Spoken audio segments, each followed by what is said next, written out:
मैं हूं गुज़नफर गोंदल और आप देख रहे हैं गोल्डन वर्ड्स। जापानी प्रोफेसर ने खाने के जायके फराहम करने वाली टीवी स्क्रीन का नमूना तैयार कर लिया है। बरतानवी खबरसां एजेंसी राइटर्स के मुताबिक जापानी प्रोफेसर होमी याशिता ने टेस्ट द टीवी नामी एक डिवाइस तैयार की है, जिसमें स्क्रीन पर नजर आने वाली चीज का जायका चखा जा सकता है। रिपोर्ट्स के मुताबिक इसमें 10 घूमते हुए कनस्तर इस्तेमाल किए जाते हैं, जो एक खास खाने का जायका बनाने के लिए स्प्रे करते हैं। खबरसां एजेंसी का कहना है कि जब ये जायके तैयार हो जाते हैं तो इनके नमूने एक फ्लैट टीवी स्क्रीन पर दिखाए जाते हैं ताकि नाजरीन इसे चख सकें।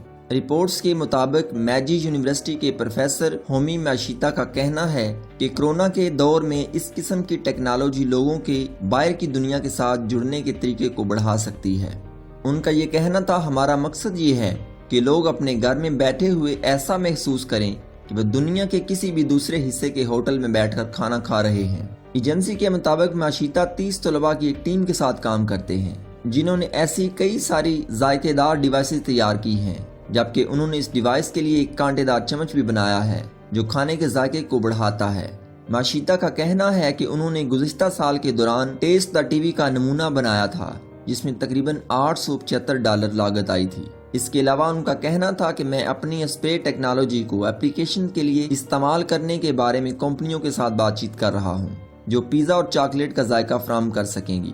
रिपोर्ट्स के मुताबिक वो एक ऐसा प्लेटफॉर्म बनाने की भी उम्मीद कर रहे हैं जहां दुनिया भर के जायके सार्फिन कहीं भी म्यूजिक की तरह डाउनलोड करके इनसे लुत्फ अंदोज हो सकते हैं।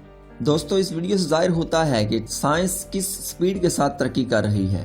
आने वाला वक्त कितना मॉडर्न होगा और कितनी फैसिलिटीज होंगी, इसके बारे में कुछ कहा नहीं जा सकता।